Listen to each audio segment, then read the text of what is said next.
ফজরের নামাজ পড়বেন।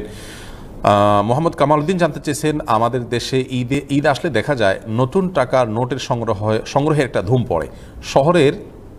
শহরে বন্দরে দেখা যায় নতুন টাকার নোট বিক্রির আদান প্রদান এর পসরা বসে। 1000 টাকার নতুন নোট 1020 টাকা দিয়ে নেওয়া হয়। এটা শরীয়তে কতটুকু বৈধ? খুবই গুরুত্বপূর্ণ এবং সমাজ উপযোগী একটি প্রশ্ন করেছেন ভাই কামাল উদ্দিন।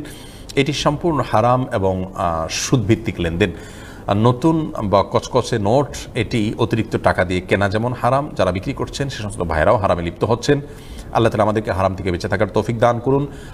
টাকার বিনিময়ে টাকা যখন আমরা আদান প্রদান করব তখন সেখানে কম বা বেশি করলে সেটি সুদ হিসেবে বিবেচিত হবে। যার কারণে ঈদের সময় নতুন টাকা সংগ্রহের লোভ থেকে অতিরিক্ত টাকা দিয়ে নতুন টাকা আমরা সংগ্রহ করব না।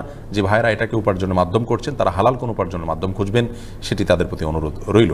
রমজান আলী জানতে চেয়েছেন, জুমার খুতবা